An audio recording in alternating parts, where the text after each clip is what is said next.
Noticentro 1, CMI. Buenas noches, bienvenidos a las noticias. Los siguientes son los 3 hechos más importantes de hoy en Colombia. Noticentro 1, CMI y el Centro Nacional de Consultoría entregan esta noche el gran resultado. En nuestra emisión central revelaremos los resultados de las encuestas electorales con intención de voto para las alcaldías de 19 ciudades capitales del país. Entre los resultados que están enfocados en la primera vuelta se encuentran ciudades como Bogotá. También estarán Medellín, Cali, Barranquilla, Santa Marta y Pereira, entre otras. Ampliación de esta noticia en nuestra emisión nacional a las 9 de la noche. 38.965.515 colombianos están habilitados para votar en los comicios regionales de este domingo. Son más de 20 millones de mujeres y 18 millones de hombres. El registrador delegado para temas electorales, Nicolás Farfán, recomendó a los votantes verificar su mesa de votación antes de llegar al punto y ejercer su derecho al sufragio temprano. Ampliación de esta noticia en nuestra emisión nacional a las 9 de la noche. Las siguientes son las noticias más importantes del mundo hoy. Masivo ataque terrestre de Israel a Gaza. Cohetes de Hamás sobre Tel Aviv impactan edificios civiles. Varios heridos. Drama en Acapulco por la destrucción causada por el huracán Otis. Miles sin agua ni alimentos inician éxodo. Brutal golpiza de al menos 20 policías en México a una pareja gay. Reina Sofía rompe en llanto en evento público. Con Claudia Palacios y Margarita Ortega. Israel intensificó sus ataques por tierra en Gaza. El portavoz del ejército israelí anunció que las operaciones aumentarán durante el fin de semana. Las fuerzas de defensa de Israel afirman que el ejército de su país aumenta durante las últimas horas los ataques en Gaza y que seguirá incrementando la actividad terrestre. בשעות האחרונות הגברנו את התקיפות בעזה. חיל האוויר תוקף באופן נרחב מטרות תת-קרקע ותשתיות טרור באופן משמעותי מאוד. בהמשך לפעילות ההתקפית שביצענו בימים האחרונים, כוחות היבשה מרחיבים את הפעילות הקרקעית הערב. צה"ל פועל באופן עוצמתי בכל הממדים על מנת להביא למימוש מטרות המלחמה. Tras anunciar esta ampliación de la ofensiva, el portavoz militar israelí reiteró a los residentes del norte de Gaza que se desplacen hacia el sur, insistiendo que los residentes deben buscar condiciones más seguras. Por su parte, el primer ministro de Israel, Benjamín Netanyahu, anunció desde el principio de la ofensiva que llevaría a cabo una inclusión terrestre, pero no precisó cuándo comenzaría. Lo cierto es que el ejército ha desplegado decenas de miles de soldados con tanques y artillería a lo largo de la valla perimetral del territorio. Ahora bien, la franja de Gaza se ha quedado sin internet y sin conexión móvil este viernes por la tarde. Según el último reporte del Ministerio de Sanidad gazatí, 7.326 personas han muerto en la franja desde el comienzo de la guerra, de las cuales el 40% de estas víctimas eran niños. Y la Organización de las Naciones Unidas asegura que se están cometiendo crímenes de guerra en Gaza.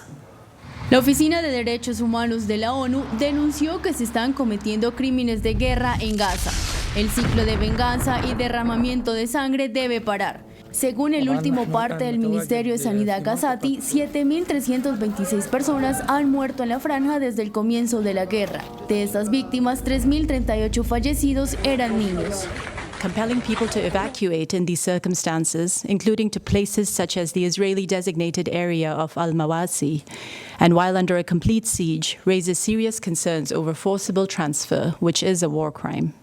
La organización no gubernamental también ha hecho un llamado a la comunidad internacional para que ejerza presión sobre las autoridades israelíes para brindar protección inmediata a civiles inocentes, instalaciones médicas y a sus equipos.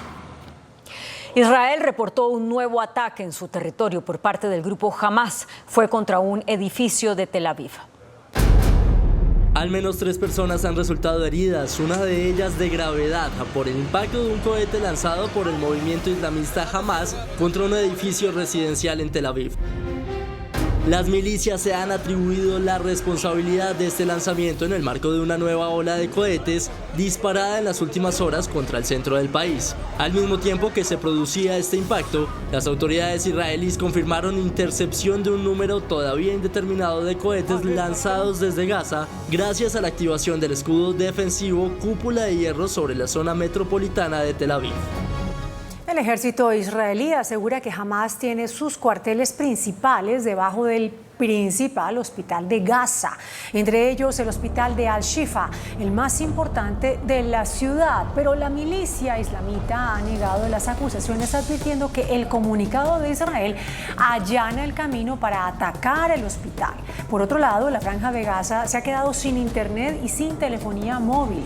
La Media Luna Roja Palestina dice que ha perdido todos los contactos con sus equipos debido a que las autoridades israelíes cortaron todas las comunicaciones.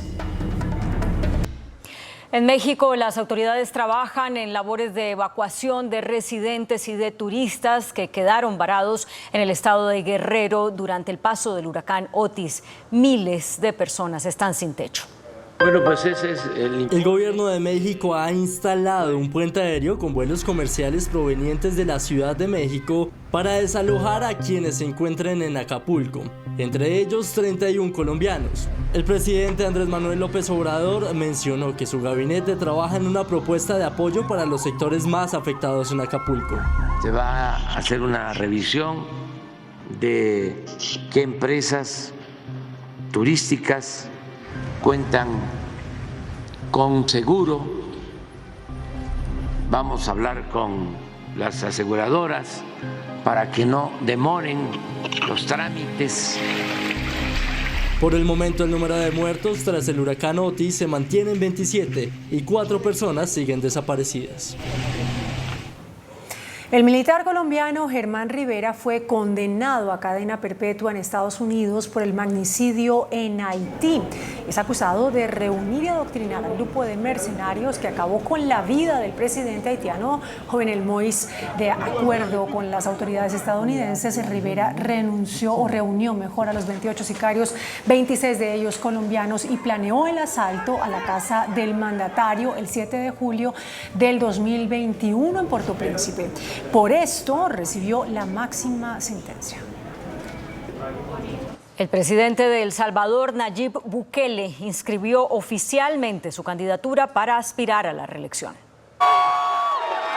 Bajo fuerte seguridad, el actual mandatario salvadoreño junto con su compañero de fórmula, el vicepresidente Félix Ulloa, acudieron al Tribunal Supremo Electoral en el oeste de San Salvador para inscribir su candidatura a la reelección para los comicios del 4 de febrero. Estamos cambiando la imagen de El Salvador y hoy hemos cambiado de ser el país más inseguro del mundo al país más seguro del continente. Pero falta mucho todavía. Falta mejorar más la salud, falta mejorar más la educación, falta generar más empleos, falta construir más infraestructura. Y todo eso lo vamos a hacer en los próximos 5 años. Bukele cuenta con una arrolladora popularidad donde el 91% de los salvadoreños aprueba el trabajo que ha realizado como presidente. La ONU le hizo un llamado al gobierno de Nicolás Maduro y le solicitó respetar los derechos políticos y electorales de Venezuela. Tras esto, el reciente seguimiento contra la Comisión Nacional de Primarias, que organizó los comicios opositores en los que la exdiputada María Corina Machado resultó ganadora. Según la Fiscalía venezolana, durante las votaciones se incurrió al menos en 4 delitos, como usurpación de funciones, usurpación de identidad y legitimación de capitales. Estallaron protestas masivas en Panamá en rechazo a una concesión para explotar la mayor mina de cobre de Centroamérica. Un contrato ley permite a la filial de una minera canadiense explotar por 20 años prorrogables la mayor mina de cobre a cielo abierto de la zona. Los manifestantes rechazan este proyecto por las afectaciones ambientales que consideran que tendría y también por afectaciones sociales. También denuncian que el contrato fue firmado a espaldas de la comunidad y en un tiempo récord de tan solo 3 días. Más de 20 policías agredieron a una pareja gay en México. En redes sociales se viralizó un video en donde se observa a los uniformados golpeando a la pareja de jóvenes en Ciudad de México. Aunque no se especifica por qué empezó la riña con los policías, los dos jóvenes involucrados denunciaron que los agentes los discriminaron, les robaron un celular y hasta les escupieron. El presidente de Estados Unidos, Joe Biden, tiene un nuevo contrincante para las elecciones de 2014. Se trata del congresista demócrata Dean Phillips, quien anunció que buscará la nominación de su partido para las elecciones presidenciales de 2024. El congresista busca competir contra Biden en las primarias.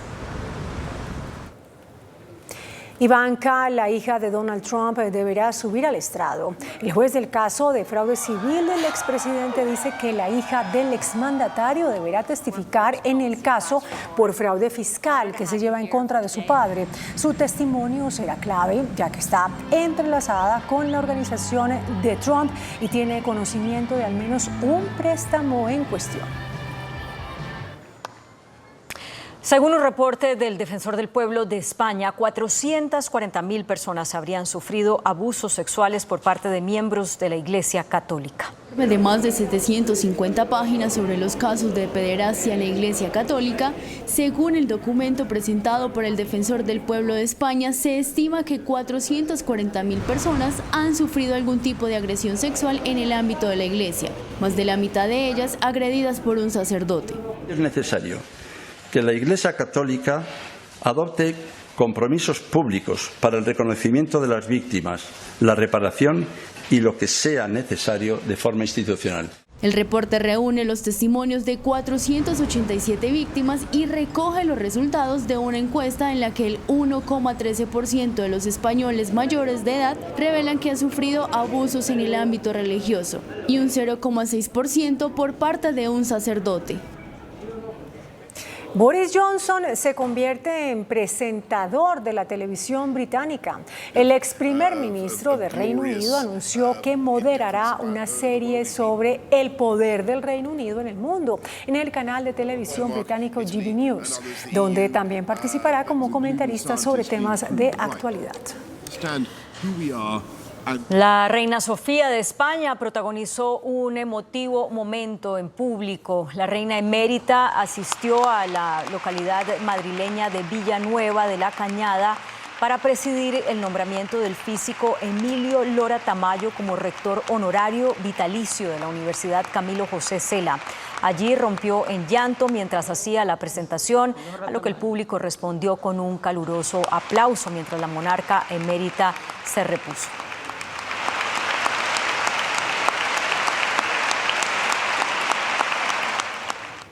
Este sábado se produce el último eclipse de luna del año. El fenómeno será de tipo parcial y podrá verse desde 5 continentes: Asia, Oceanía, Europa, África y América Oriental. Durante 4 horas y 18 minutos la Tierra se colocará entre la luna y el sol de forma alineada, impidiendo que parte de la luz de la estrella llegue al satélite natural. En Corea del Sur lanzaron un autobús autónomo. El vehículo de servicio público es eléctrico y forma parte de un experimento que, según los ingenieros, tiene como objetivo hacer que la gente se sienta más cómoda con vehículos sin conductor en carreteras. El autobús utiliza cámaras y radares para navegar en lugar de costosos sensores. Por ahora, el vehículo transita con un conductor de seguridad monitoreándolo de cerca. Este medio de transporte hace un recorrido circular de 3.5 kilómetros en menos de 20 minutos. Mucha atención, que la policía del estado de Maine en Estados Unidos acaba de confirmar que Robert Card, el hombre que protagonizó la masacre de 18 personas y dejó heridas a 13 más esta semana, fue hallado muerto en las afueras de la ciudad de Lewiston. Según el reporte inicial, el cuerpo de Card fue encontrado con un disparo en la cabeza. La primera hipótesis de las autoridades es que el hombre se suicidó, ya que horas antes habían hallado una nota en la que se despedía.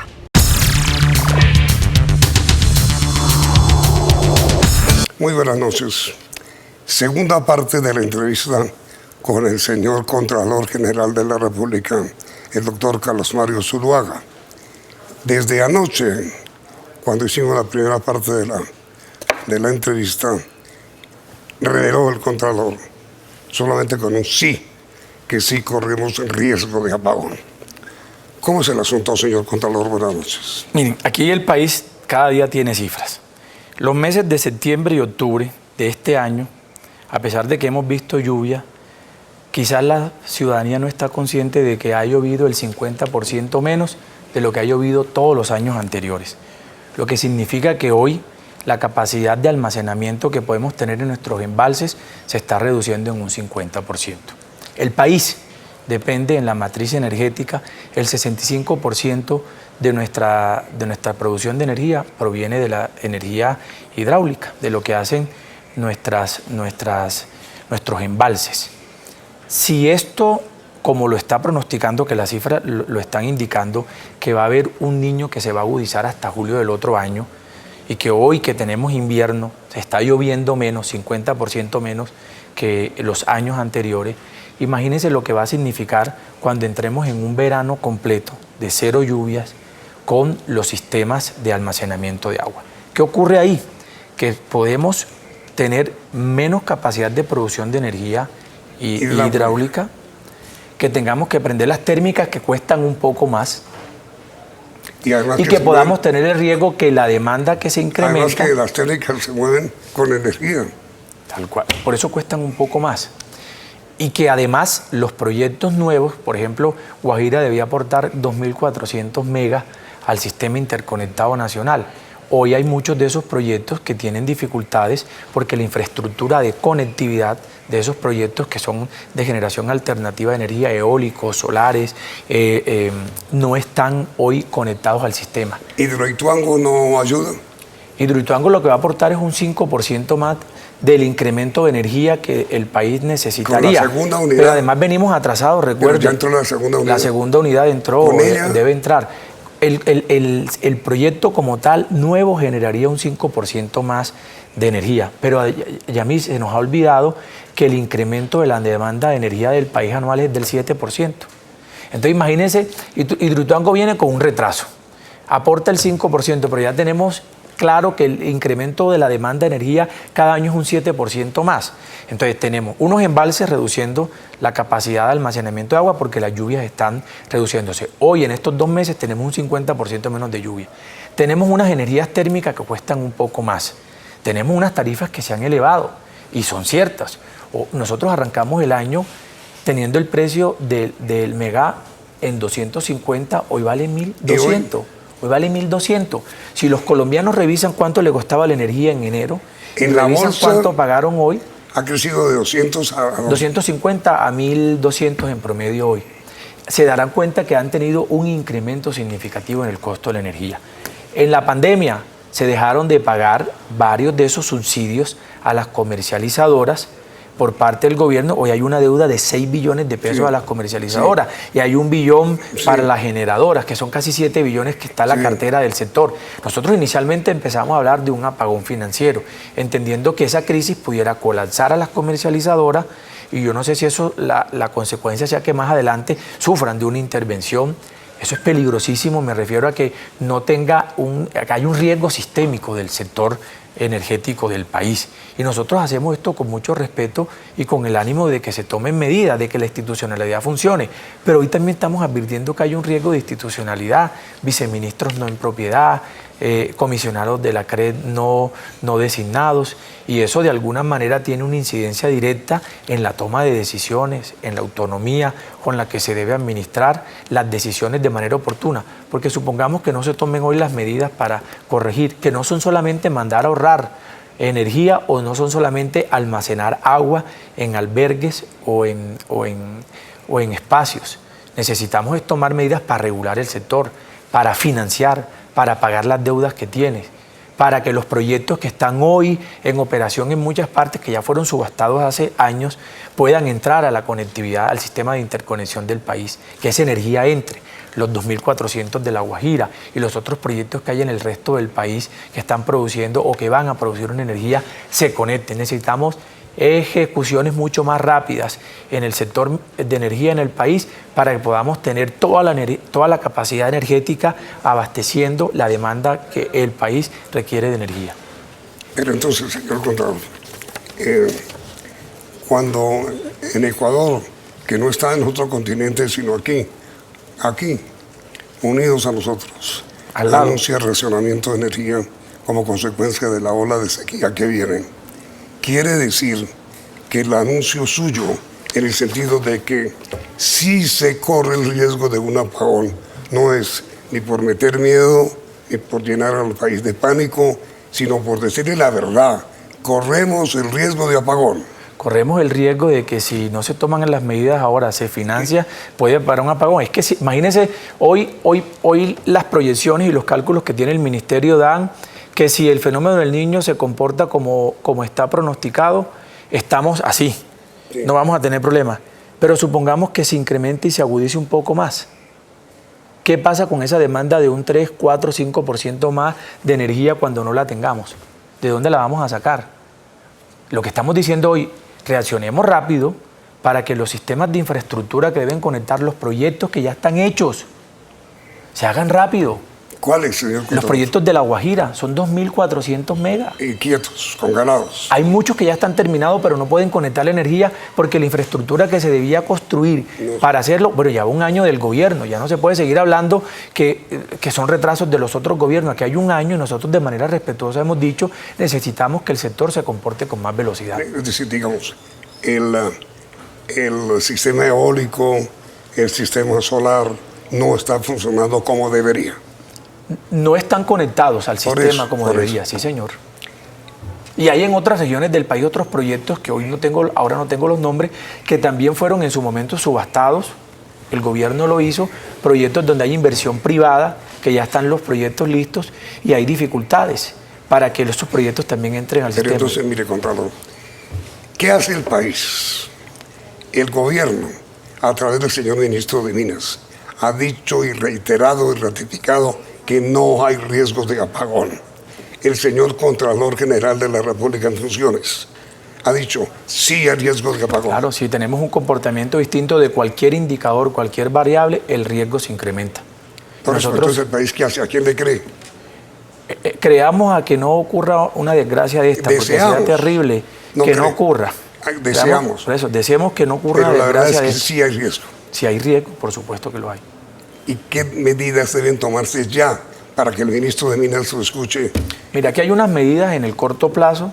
El ministro nos informó a la procuradora y al contralor en una reunión que tuvimos la semana pasada que ellos tienen unos equipos de trabajo que están haciéndole seguimiento a proyecto por proyecto. Nosotros creemos en la palabra del ministro, pero lo que más allá de la palabra que los equipos estén es que hayan soluciones inmediatas para que se puedan agilizar más los proyectos que están hoy en disposición de otorgar más energía al sistema interconectado nacional.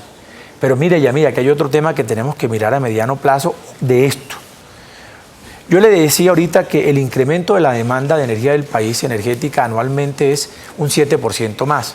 Es decir, que si hoy tenemos 100, mañana vamos a necesitar 107 y el otro año 114.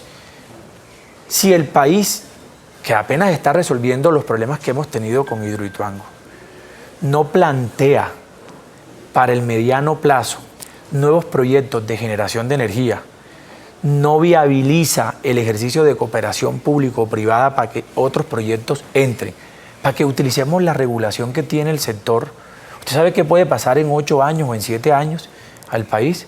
O compramos energía o declaramos unos racionamientos. Porque hoy estamos hablando del problema de julio del otro año.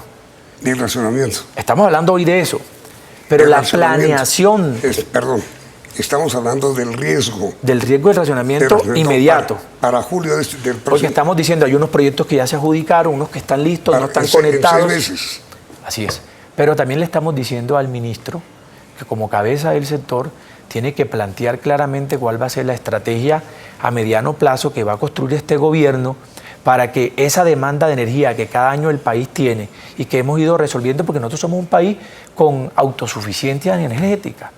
Nosotros generalmente no estamos dependiendo si un país u otro nos vende energía o no. Sí requerimos que también se plantee una política clara de cuál va a ser el mecanismo que se va a adoptar para nuevos megaproyectos que generen más energía por la demanda que el propio país va a ir generando en los próximos años. Ahora sí, mire, señor Contralor, ahora sí, cuéntenos de qué se trata el recaudo a través de cobros coactivos que usted ha hecho por más de 425 mil millones de pesos. En el informe de gestión que usted acaba de presentar, señor Contralor, dice que en el cobro coactivo que usted realizó en este año de gestión, logró recoger 425.434 millones de pesos. Produjo alertas sobre proyectos por 17.5 billones de pesos y disminuyó en 1.2 billones los elefantes blancos. ¿Qué son las alertas sobre por 17.5 billones? Miren, el país tiene una ejecución, recuerde que el presupuesto son casi 400 billones de pesos. Cada año hay una serie de proyectos que el gobierno nacional emprende. Nosotros en la última reforma, que es algo que hay que valorar, la anterior administración modernizó y le dio mucha competencia a la Contraloría cuando el legislativo le otorgó con la reforma ciertas funciones y competencias a la entidad, a los funcionarios y a la entidad. La primera de ellas fue que nos otorgó nuevamente el control preventivo y concomitante como un mecanismo para evitar el daño patrimonial cuando hay un inminente riesgo de pérdida de recursos. La DIARI, que fue creada y fortalecida con esta reforma, tiene unos sistemas de seguimiento y de monitoreo en todo el país, a toda la ejecución de proyectos de infraestructura. ¿Cómo le parece que nosotros tenemos más de 12.400 fuentes de información conectadas, entidades, instituciones que nos dan bases de datos que depuramos, que analizamos y que nos permiten con algoritmos estar monitoreando permanentemente los reportes de información que salen en las entidades?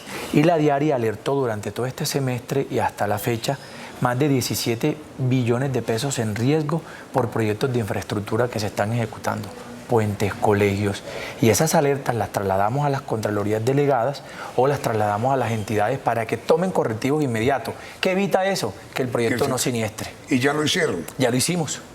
Entonces eso ayuda a que la ejecución de los proyectos que lleva el gobierno tengan un mejor ritmo y tengan la capacidad de resolver a tiempo dificultades. Por ejemplo, hay proyectos que entran en riesgo porque no se les otorga una licencia.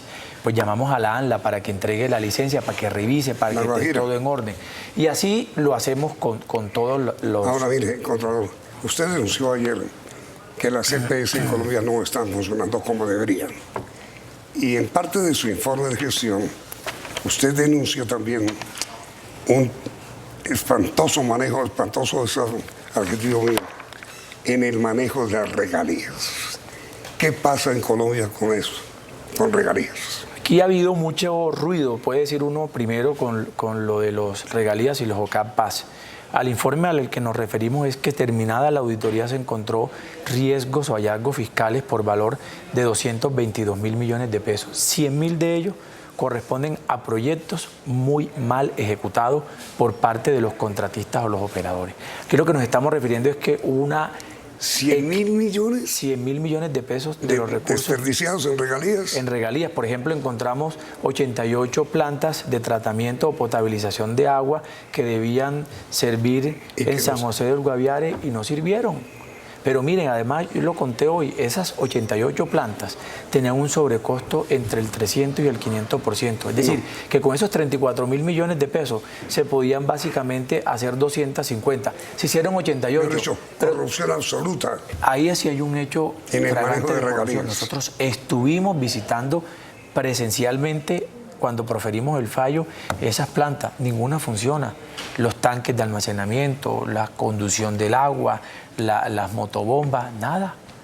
Entonces, uno no puede creer que en las regiones alejadas la Contraloría no va a llegar. Por eso hemos visitado 22 departamentos en este primer año y hemos ido a dar resultados, a decirle a los ciudadanos: este proyecto, esta plaza de mercado en Mitú nos interesa, este proyecto de aulas escolares nos interesa, esta vía terciaria nos interesa, este acueducto y este alcantarillado, porque es que la Contraloría tiene que tener la capacidad de estar en los territorios hablando de los 5.000 y de los 8.000. Hay muchos contratistas que creen que proyectos pequeños no le interesan a la Contraloría. A la Contraloría le interesan todos los proyectos que se están ejecutando en el orden nacional. Y estamos llegando con nuestros equipos a las zonas más apartadas. Hemos visitado zonas donde no ha habido un contralor en 10, en 12 años, porque nos interesa que la ciudadanía sepa que si denuncia un acto de corrupción, la Contraloría va a reaccionar. Mejor dicho, yo no le pido a usted que califique contralor porque no es su función, pero si yo digo, mire, compatriotas, la pérdida, el robo de que hemos sido víctimas los colombianos con las regalías es absolutamente criminal. Pues no utilizo la palabra criminal porque es un asunto penal. Eso es un crimen. Pero es un crimen. La Guajira, usted va a La Guajira y encuentra 17.000 millones de pesos de un sistema de acueducto que se debía construir en tubos enterrados. Lo que usted mencionó de elefantes blancos, nosotros encontramos en 15 billones de pesos el registro de elefantes blancos, que también celebramos ese logro de la administración anterior, porque le otorgó a la Contraloría la competencia de desarrollar toda una estrategia, que también mantuvimos el nombre sin los egos de creer cuando uno llega a un cargo que todo hay que hacerlo de nuevo, ese complejo de Adán, y mantuvimos lo de Compromiso Colombia. Y de 15 billones hemos reducido ya a 14.3 billones de pesos, casi 800.000 millones, 769.000 en obras que se lograron entregar. Por ejemplo, una de las sedes de la Universidad de la Amazonía salió por Compromiso Colombia, unas obras de contención de muros de contención para evitar el riesgo de pérdida de vivienda en Puerto Inírida. Hay muchas zonas donde hemos llegado y hemos rescatado proyectos que nos representan cifras ciertas de ejecución. Creo que es una buena área en la que la Contraloría hoy le está entregando resultados a los colombianos. Y mire, señor Contralor, ¿cuál es el organismo oficial que tiene la obligación constitucional y legal de vigilar, de revisar el uso de las regalías en Colombia? Mire, el Departamento Nacional de Planeación tiene unos sistemas de monitoreo que financia el mismo sistema de regalías. Por ese mismo sistema, la Contraloría y la Procuraduría recibimos unos recursos y nosotros también tenemos una planta que siempre se le ha llamado, en mi juicio mal llamada, temporal de regalías, donde están todos los funcionarios que vigilan. Nosotros hacemos auditorías a regalías. Este año fueron 27 billones de pesos que vigilamos. 27 billones. ¿En regalías? En regalías. ¿Refundidos? No, que vigilamos, que me refiero a la cobertura. Pero, no todos, sí, pero el gobierno tiene un sistema de monitoreo y de alertas en el Departamento Nacional y nosotros, la competencia es nuestra. Pero que no están bien invertidos. Muchos de esos recursos no están bien invertidos. El informe de esta auditoría, mire, la Contraloría, le voy a contar, lleva, para darle un dato también impactante. La Contraloría tiene 14 años, supongamos, en promedio vigilando las regalías. ¿Cierto? Desde que se creó la planta temporal. Esa planta se creó, si no estoy mal, cuando estuvimos con Sandra Morelli también. Y de esa época hasta hoy, solamente la Contraloría llevaba procesos de responsabilidad fiscal por 1.3 billones de pesos. Es decir, 1.3 billones. De mal uso de regalías. Eso lo encontramos nosotros hace un año. Nosotros en un año hemos elevado la cifra de procesos de responsabilidad fiscal a 1.8 billones. ¿Por qué le quiero dar esta cifra? Porque en un año hemos hecho casi en procesos de responsabilidad fiscal el 40% de lo que se ha hecho en 14, 13 años de que la Contraloría existe. Es que sí hay que decir a los colombianos que en este año hemos estado trabajando por cuidar el recurso público. Cuando uno dice que incrementó el número de procesos en un 40%, que incrementó la muestra, las auditorías, los hallazgos que estamos encontrando, le estamos diciendo a los ciudadanos, al Congreso que nos hace control político, cuando nos pide rendición de cuentas de qué ha pasado con los recursos que se entregan para regalías, efectivamente que hay la necesidad de hacer mucho más eficiente el ejercicio del control fiscal. Pero entonces, Contralor, no es exagerado decir que estamos nadando en un mar de corrupción. El país tiene problemas de corrupción y tiene problemas de mala gestión de la administración pública, porque no todos los hallazgos que hace la Contraloría son por corrupción. Hay funcionarios hay funcionarios nombrados que no saben de administración pública y aprueban un contrato sin el lleno de los requisitos. Tienen connotación disciplinaria, hay una mala ejecución que puede otorgar consecuencias fiscales y no es exactamente un acto de corrupción. Hay mucha ineficiencia en la gestión de la administración pública. Hay funcionarios ineficientes que no conocen de administración, que no saben de gestión. Y por supuesto, esa inexperiencia, incapacidad administrando los recursos públicos también trae trastornos y consecuencias en la ejecución de muchos proyectos. Y cuando es franco robo de regalías, ¿quién se roba las regalías? Nosotros condenamos las empresas o las personas que administran recursos. Nadie sabe. Obviamente si hay responsables fiscales, nosotros solamente... Miren, el otro día alguien decía, pero ¿por qué no condenaron a Julano de tal en ese fallo de la Contraloría? Personas que ostentan también cargos. Oye, yo no puedo, exacto, son connotaciones penales, yo no puedo condenar fiscalmente a alguien que no es ni representante legal de una empresa, ni socio de una empresa, ni gestor fiscal directo o indirecto porque no es el ordenador del gasto. Entonces, hay mucha gente que quiere gobernar con deseos y la Contraloría siempre va a ser estricta en el cumplimiento de eso. Todas las empresas que han estado vinculadas han estado condenadas, pero también los aseguradores o las aseguradoras también han estado llamados para que en garantía respondan por esos daños. Pero es que yo leyendo, señor Contralor, cada punto del informe suyo sobre su gestión, uno ve que en casi todos los segmentos que usted analiza hay cosas o mal hechas, o mal dirigidas, o criminalmente usadas, o casos Reficar, casos elefantes blancos, casos de los cobros coactivos que se ha hecho, de descubrimientos que ha hecho. Es decir, la situación no puede ser peor. El país tiene que mejorar mucho más en el uso de los recursos públicos, en los mecanismos de control y vigilancia, y tenemos que desarrollar una conciencia que nos permite entender que cuando hacemos muy bien la inversión de los recursos, también hay proyectos exitosos que logran dar un impacto y eso también se reconoce. Pero el papel de la Contraloría es hablar de eso. Nuestros anuncios todos los días es los resultados de las auditorías, de los fallos de responsabilidad fiscal, de los embargos. Tenemos muchos ciudadanos incómodos por los embargos, pero nosotros vamos a proteger el patrimonio. En la entrevista de anoche yo utilicé un término que a usted no le gustó, canto a la bandera. ¿Cómo hacemos los colombianos para que este informe de denuncias que usted hace en su informe de gestión de un año no se vuelva canto a la bandera?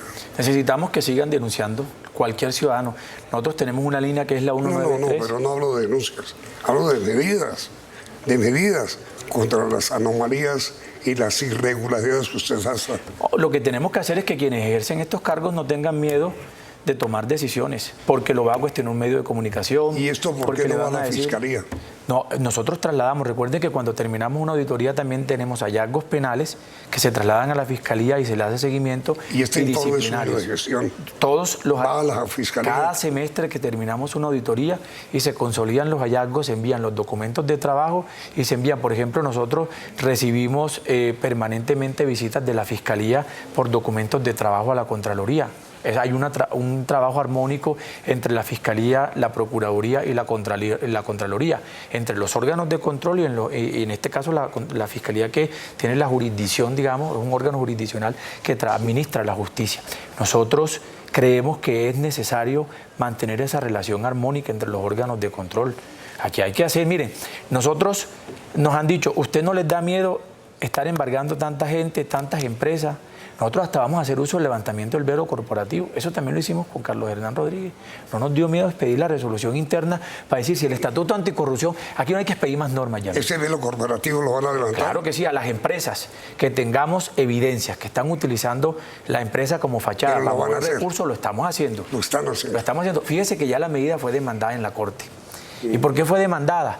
Porque algunos saben que pueden tener intereses y conflictos de intereses en que nosotros hagamos un uso adecuado y además muy responsable de esta medida.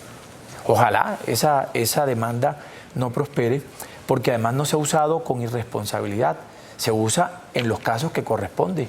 Levantarle la contabilidad a las empresas para saber qué pasa, a dónde se fueron los recursos, es una forma de responder la pregunta que usted hizo ahorita. ¿Con quién y quiénes se quedaron con el dinero? Sí. Señor doctor Zuluaga, Contralor en funciones, muchas gracias por haber aceptado esta invitación y también gracias por esta información que nos ha dado. Muchas gracias a ustedes y a todos los colombianos. A usted, muy querido. Gracias. Y a ustedes, gracias por la sintonía y los invito a que continúen aquí en Noticentro 1. Sí. Noticentro 1, CMI. Última encuesta sobre candidatos a alcaldías en el país. Galán se dispara y ganaría en la primera vuelta. Fijos, Char en Barranquilla, Federico en Medellín, Padilla en Armenia, Beltrán en Bucaramanga, Rojas en Manizales y Bonilla en Neiva. 240.000 hombres y mujeres tendrán a su cargo la seguridad del domingo. Cancelan presencia de disidencias de las FARC en acto electoral en Popayán. Todo voto será contado, informa el Consejo Electoral. Desde hoy otra novedad en Noticentro 1 CMI, sección de servicio para resolver dudas sobre trámites y problemas cotidianos. Plebiscito sobre el metro propone Petro desde Hawái. No es viable, dicen expertos. Procuraduría corrige al Contralor y afirma que las EPS sí están en crisis. Se agrava escasez de medicamentos. Ahora falta anestesia. Nuevo impuesto saludable sube precios de alimentos. Robo a supermercados asciende ya a 135.000 millones de pesos. La DIAN dice que de cada 100 contribuyentes, 30 evaden impuestos. Caen 34 sectores económicos. Con Claudia Palacios y Margarita Ortega. Iniciamos nuestra segunda hora de noticias. Noticentro 1 CMI revela las últimas y más recientes encuestas del Centro Nacional de Consultoría que revelan la intención de voto en 19 ciudades del país. Este domingo serán elegidos alcaldes, gobernadores, asambleístas departamentales y concejales municipales. Pensando en las próximas elecciones del 29 de octubre a la alcaldía de Bogotá, ¿por cuál de los siguientes candidatos votaría usted? Carlos Fernando Galán Pachón, 41%. Gustavo Bolívar Moreno, 22%. Juan Daniel Oviedo Arango, 21%. Rodrigo Lara Restrepo, 4%. Los demás candidatos marcaron menos de 3%. Según esta encuesta, Carlos Fernando Galán ganaría en primera vuelta. Alcaldía de Medellín, Federico Andrés Gutiérrez Zuluaga, 65%, Juan Carlos Upegui Vanegas, 19%, Juan David Valderrama López, 3%, Albert Jordano Corredor Bustamante, 3%. Los demás candidatos marcaron menos de 2%. Alcaldía de Cali, Álvaro Alejandro Eder Garcés, 35%. Roberto Ortiz Urueña, 35%. Millerlandi Torres Agredo, 7%. Danis Antonio Rentería Chala, 5%. Los demás candidatos marcaron menos de 3%. Alcaldía de Barranquilla, Alejandro Charchal Hub, 82%. Antonio Eduardo Boorques Collazos, 8%. Luis Enrique Guzmán Champs, 2%. Harry Alberto Silva, 2%. Los demás candidatos marcaron menos de 1%. Alcaldía de Bucaramanga, Jaime Andrés Beltrán Martínez, 39%. Horacio José Serpa Moncada, 12%. Carlos Felipe Parra Rojas, 11%. Edinson Fabián Oviedo Pinzón, 9%. Los demás candidatos marcaron menos de 6%. Alcaldía de Soacha, Dani René Caicedo Vázquez, 35%. Víctor Julián Sánchez Acosta, 17%. Gloria Betty Zorro Africano, 13%. Heiner Gaitán Parra, 8%. Los demás candidatos marcaron menos de 3%. Alcaldía de Armenia, James Padilla García, 36%. José Ignacio Rojas Sepúlveda, 13%. Óscar Gómez Agudelo, 7%. Stephanie Gómez Murillo, 7%. El resto de candidatos marcaron menos de 5%. Alcaldía de Cartagena, Dume José Turbay Paz, 45%. William García Tirado, 15%. Judith del Carmen Pinedo Flores, 11%. Javier Julio Bejarano, 11%. El resto de candidatos marcó menos de 3%. Alcaldía de Cúcuta, José Leonardo Jacome Carrascal, 30%. Jorge Enrique Acevedo Peñalosa, 24%. Juan Carlos García Herreros Cabrera, 10%. Mario Vicente Figueroa Fernández, 6%. El resto de candidatos marcaron menos de 5%. Alcaldía de Manizales, Jorge Eduardo Rojas Giraldo, 59%. Paula Andrea Toro Santana, 18%. Carlos Arturo Buriticate Ortúa, 7%. Miguel Trujillo Londoño, 3%. Los demás candidatos marcaron menos de 2%. Alcaldía de Pasto, Nicolás Martín Toro Muñoz, 38%. Mario Ernesto Enrique Chenas, 22%. Nilsa Rocío Villota Rosero, 14%. Mario Alejandro Viteri Palacios, 4%. El resto de candidatos marcaron menos de 2%. Alcaldía de Montería, Hugo Fernando Kergelén García, 44%. Natalia Eugenia López Fuentes, 41%. Elías David Boada Pretel, 1%. Yalenis Paola Mazón Esquivel, 1%. El resto de candidatos marcó menos de 1%. Alcaldía de Neiva, Germán Casagua Bonilla, 41%. Wilker Sneider Bautista Macías, 16%. Héctor Javier Osorio Botello, 13%. Jorge Andrés Guechem Artunduaga, 10%. Los demás candidatos marcaron menos de 7%. Alcaldía de Villavicencio, Juan Camilo Chávez Niño, 36%. Alexander Vaquero Sanabria, 21%. Irina Colete Sala Londoño, 15%. Mario Alberto Romero, 6%. El resto de candidatos marcó menos de 4%. Alcaldía de Yopal, Marco Tulio Ruiz Riaño, 54%. Pedro Felipe Becerra Vargas, 17%. Javier Alberto Rivera Vela, 12%. Álvaro Castañeda Duarte, 3%. El resto de candidatos marcó menos de 3%. Alcaldía de Pereira, Mauricio Salazar Peláez, 28%. Michael Lopera Cardona, 25%. Reinaldo Steven Cárdenas, 11%. Marta Isabel Alzate, 8%. Los demás candidatos marcaron menos de 4%. Alcaldía de Soledad, Alcira Paola Sandoval, 55%. José Herrera, 22%. Elvira Gutiérrez, 9%. Nelson Navarro, 3%. El resto de candidatos sacó menos de 1%. Alcaldía de Barranca Bermeja, Jonathan Estivel Vázquez, 49%. Elkin David Bueno, 21%. Claudia Andrade, 12%. Rafael Granados, 4%. El resto de candidatos marcó menos de 2%. Y Alcaldía de Itagüí, Diego Torres, 42%. Rosa Acevedo, 21%. León Mario Bedoya, 19%. Mauricio Bedoya, 3%. El resto de candidatos marcó menos de 2%. Esta es la ficha técnica de la encuesta.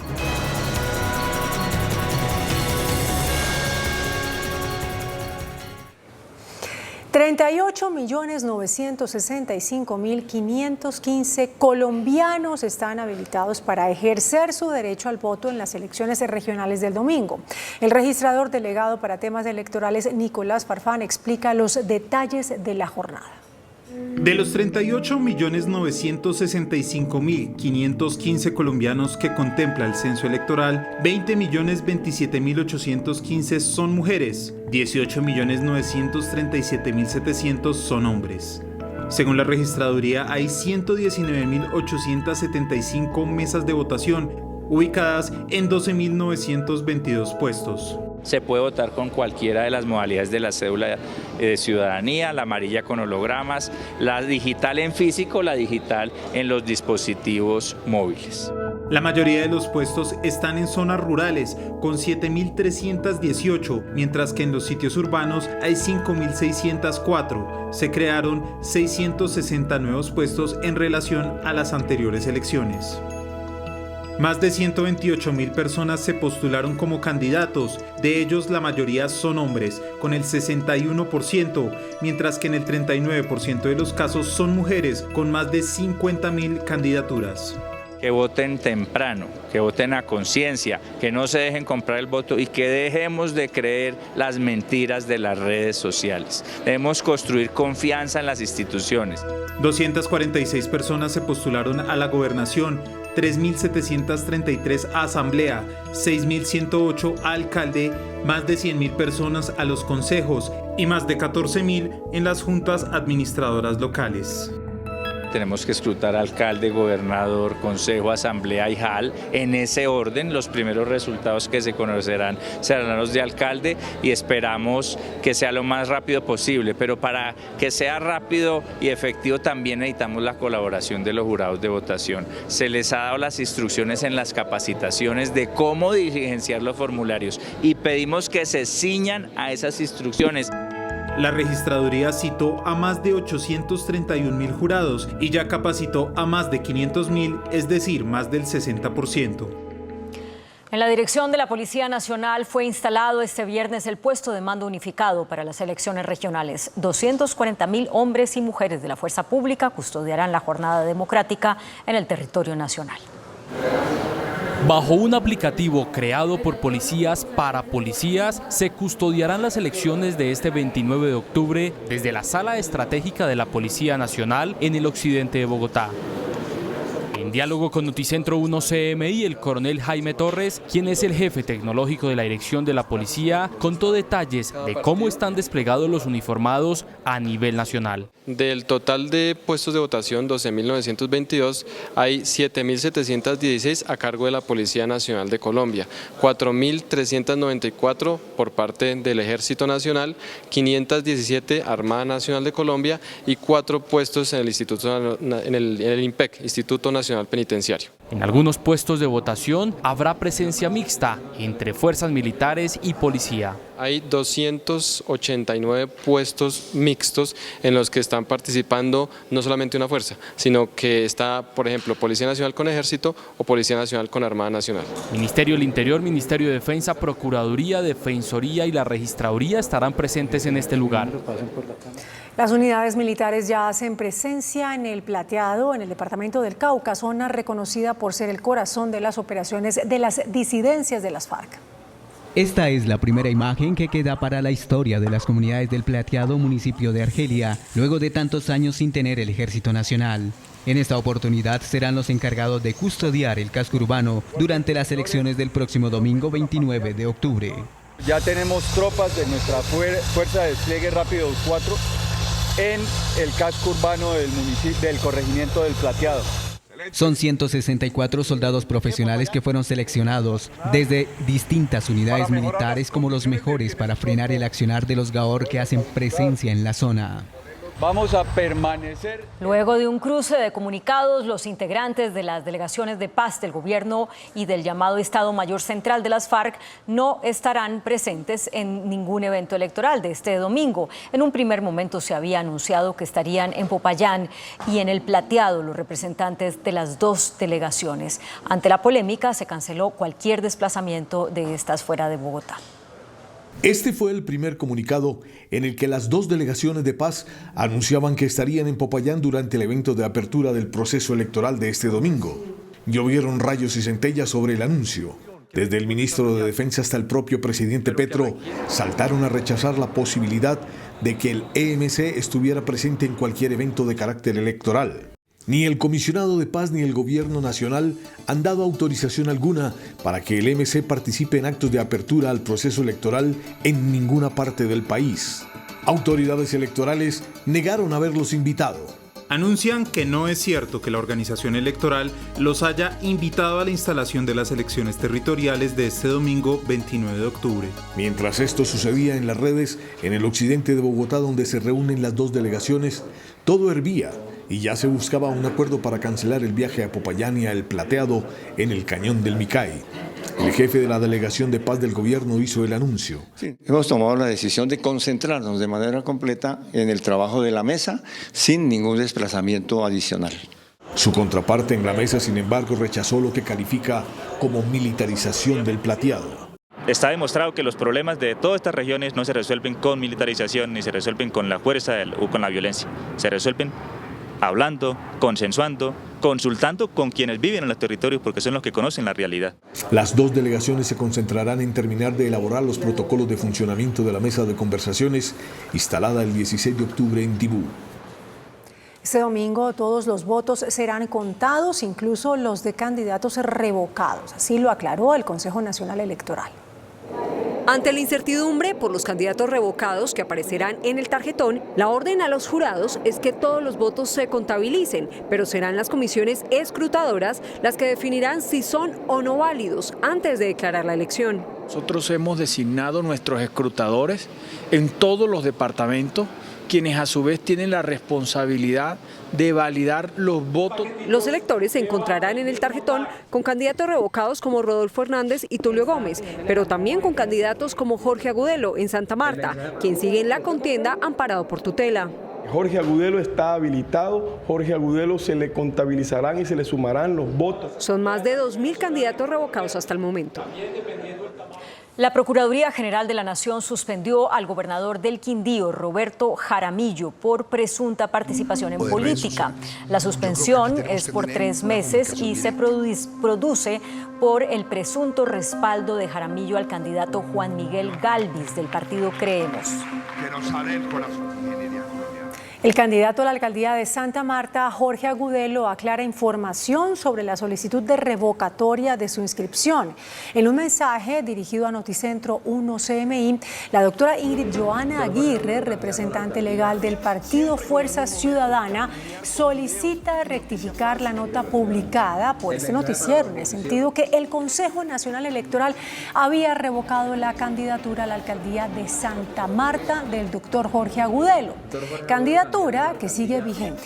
Esa noticia estuvo basada en un auto del Consejo Nacional Electoral que dice textualmente lo siguiente, abro comillas, artículo primero, abocar conocimiento de la solicitud de revocatoria del acto de inscripción de la candidatura a la alcaldía municipal de Santa Marta, departamento de Magdalena, del señor Jorge Agudelo Apresa, inscrito por el movimiento político Fuerza Ciudadana, cierro comillas.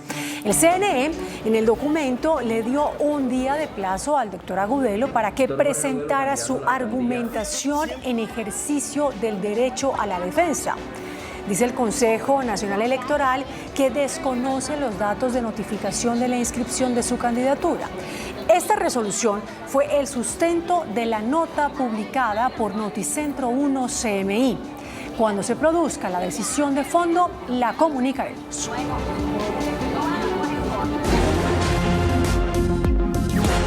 Desde hoy en todas nuestras emisiones centrales presentaremos nuestra sección de servicio para aclarar las dudas del día a día de la ciudadanía. Hoy, ¿qué pasa si fui elegido jurado de votación y no asisto?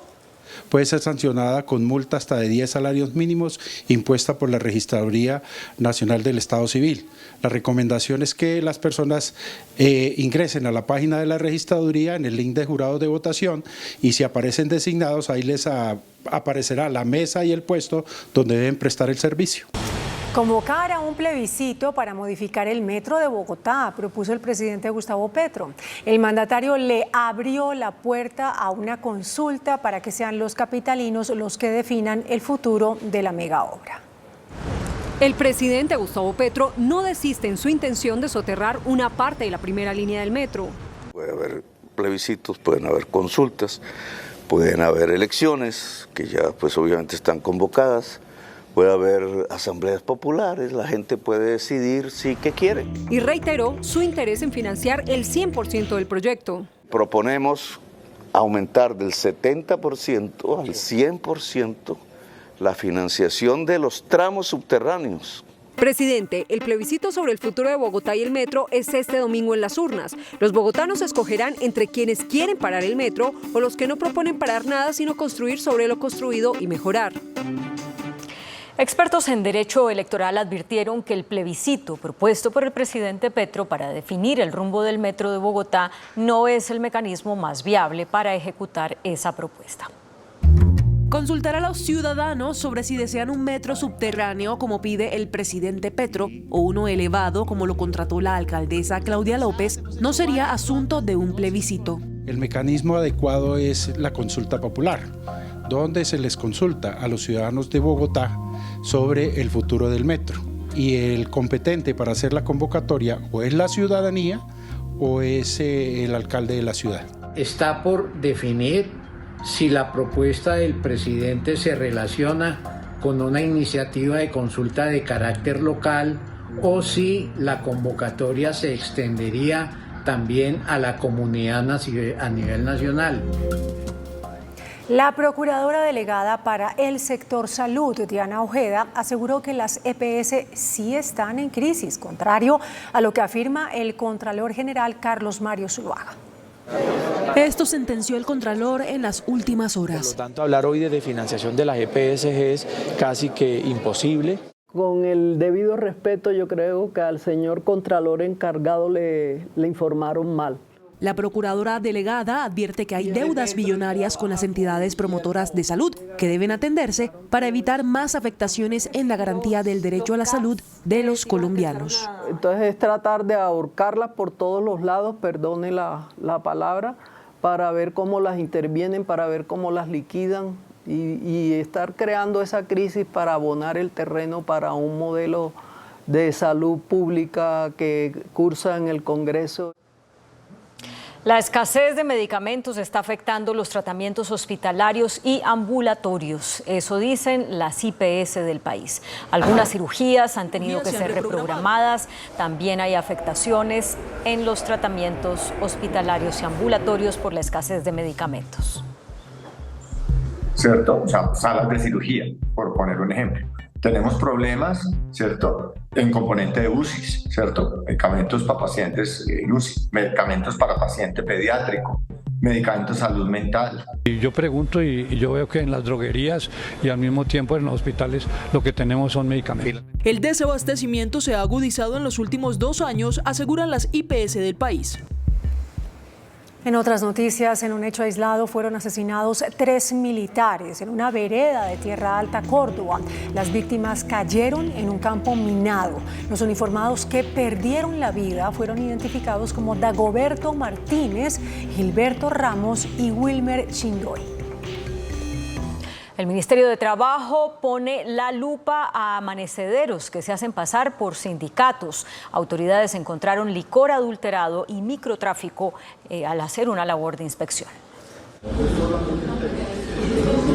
Sindicatos están usando una figura fraudulenta para poner en funcionamiento reconocidos amanecederos en varias ciudades del país. En operativos de vigilancia y control, el Ministerio de Trabajo encontró licor adulterado, microtráfico y prostitución de menores en esos establecimientos. Como este lugar, hay muchos en Bogotá, cerca de 130, pero hay muchos más en el resto del país donde utilizan esta forma para eludir el control por parte de las autoridades. En menos de 2 horas hemos encontrado licor adulterado, licor de contrabando y situaciones que tienen que ponerse en orden y en regla. Esto es cuidar a la ciudadanía para que en medio de estos espacios no corra riesgo su vida, no corra riesgo su patrimonio, ni tengamos problemas ni de delincuencia ni de inseguridad. Las acciones oscilan entre 1 y 5.000 salarios mínimos. A esta hora se presentan problemas de movilidad sobre la calle 26 en Bogotá por cuenta de un plan tortuga de taxistas. Los conductores de transporte público avanzan a paso lento hacia el aeropuerto El Dorado, por lo que está colapsado el tránsito en sentido oriente-occidente. La intención de los manifestantes es bloquear el acceso a la terminal aérea. A la altura de la avenida Ciudad de Cali ya hay un dispositivo de la policía para impedir el paso de los taxistas. EPM y el Ministerio de Minas y Energía confirmaron que otras 2 turbinas de Hidroituango entrarán en operación el próximo lunes. Antes de que se vencieran las obligaciones regulatorias que tenían un plazo máximo hasta el 30 de noviembre, EPM logró otro hito en la historia de Hidroituango. Las turbinas 3 y 4 están a horas decisivas de generar energía. La obligación era demostrar que Hidroituango tiene la posibilidad de generar 1.200 megas de potencia simultáneamente. El ministro de Minas y Energía, Andrés Camacho, reveló que la sincronización de las turbinas 3 y 4 produjo una rebaja en el costo de la energía en bolsa. Solo ya con las pruebas que se han hecho, la energía en bolsa está en los 780 pesos. A medida que tengamos más energía disponible, eso va a tener unos impactos positivos en la bolsa de la energía. Esperamos, y según nos informa EPM, que hacia el lunes se pueda tener ya en operación comercial. La etapa 2, que corresponde a las turbinas 5, 6, 7 y 8, iniciará el 1 de diciembre con un contrato por cerca de 1 billón de pesos adjudicado al consorcio SIS. Propietarios de restaurantes de comidas rápidas y de panaderías aseguran ser los más afectados por el cobro del nuevo impuesto a alimentos ultraprocesados. Advierten de un aumento en sus costos de producción y en el valor final de los productos a los clientes. Esta es la lista de varios productos a los que se aplicará el nuevo impuesto a alimentos ultraprocesados desde el 1 de noviembre, entre los que está la carne y sus derivados, galletas, chocolates, salsas, harinas y frituras. Los propietarios de panaderías y pastelerías aseguran ser uno de los más afectados con el nuevo impuesto a los alimentos ultraprocesados. Ejemplo, esta milhoja para el cliente cuesta aproximadamente 6.500 pesos y para el propietario solo en materia prima les cuesta 2.700 pesos. Con el nuevo impuesto ese valor subiría a 3.000 pesos. ¿Qué les tocará entonces hacer a ustedes con este nuevo impuesto? Tocaría subirle al precio de la milhoja o como empresa asumir el costo. Los restaurantes de comida rápida serían los más impactados, pues ya tienen una inflación del 16.3% que con el impuesto podría subir. Ya acumulado en el último año nos ha superado un 30% nuestra estructura de costos. Este nuevo impuesto pues va a aumentar aún más los precios de la gama de comida rápida y por ende incentivar el cierre de más restaurantes. En lo corrido de este año, más de 400 restaurantes han cerrado por sobrecostos en la producción, de los cuales el 50% eran de comida rápida. Fenalco reveló que las pérdidas anuales por robos en supermercados suman 135.000 millones de pesos. Son unos 42.000 robos los que se presentan al año, de acuerdo con el informe entregado por Fenalco, de los cuales el 95% corresponde a personas ajenas al comercio y un 5% están vinculadas de alguna manera a los supermercados o establecimientos comerciales. Los resultados del año arrojaron unas pérdidas por robo por 135.000 millones de pesos. De acuerdo con Fenalco, la participación de bandas criminales en los robos cada vez es mayor, pasando del 60% al 90% de las veces. Las zonas donde más se registran los robos en el país son la costa Caribe, la costa Pacífica y la Orinoquía. La DIAN reveló que de cada 100 contribuyentes, 30 están evadiendo sus obligaciones con el fisco. Con visitas sorpresas a establecimientos comerciales, la DIAN busca a los evasores de impuestos a través de facturas electrónicas. En el país, el 30% de los contribuyentes no cumple con este pago tributario. Siempre estaba alrededor del 25-26%. En renta supera las tasas del 30%, o sea, de cada 100 personas, 30 evade. La directora de gestión de impuestos de la DIAN dijo ya hay sanciones para los proveedores de software que no están cumpliendo lo ordenado por la entidad. También la DIAN anunció pondrá freno a los inescrupulosos que utilizan el RUT de incautos para desfalcar la entidad. El Centro de Estudios Económicos de ANIF publicó un preocupante informe que da cuenta de la caída de 34 de los principales sectores que mueven la economía del país. Según la entidad, la desaceleración es prácticamente generalizada. El informe de ANIF, que analiza todas las variables económicas del país, plantea que ya se está presentando una desaceleración en prácticamente todos los frentes, como es el caso de la confección de prendas de vestir, los vehículos, los repuestos para automóviles, los alimentos y las sustancias químicas, entre otras. La industria de la confección es una de las más golpeadas, sin embargo, hay esperanzas en este último tramo del año. Pero tenemos que tener una actitud optimista, porque ya se empezó a sentir una mejoría en la venta al por mayor para el segundo semestre de este año, de manera que tenemos que estar optimistas y prueba de ello es que ya se están necesitando más operarias y nuevos empleos. También hay números negativos en las ventas de carros y motos, equipos de informática, repuestos y lubricantes. Y vemos cómo las tasas de interés han venido subiendo en los últimos meses, que casi están dobladas, lo cual hace que se desanime. Según las proyecciones de ANIF, la economía terminará este año 2023 con un modesto crecimiento del PIB del 1,5%. Juan Armando Rojas, Noticentro 1, CMI. El presidente del Fondo Nacional de Garantías, Javier Cuellar, reveló que hay disponibles 2 billones de pesos para créditos para la economía popular.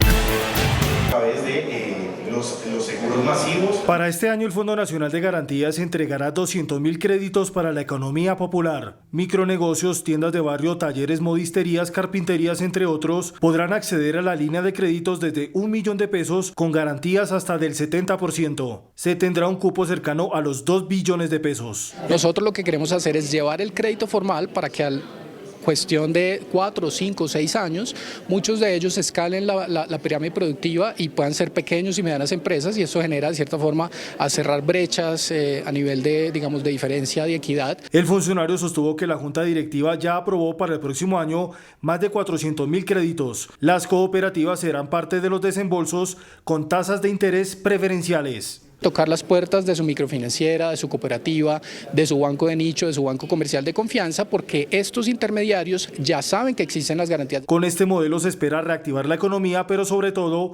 aumentar la generación de empleo. El índice de capitalización de la bolsa, que mide el comportamiento de las 25 principales acciones, cerró al alza.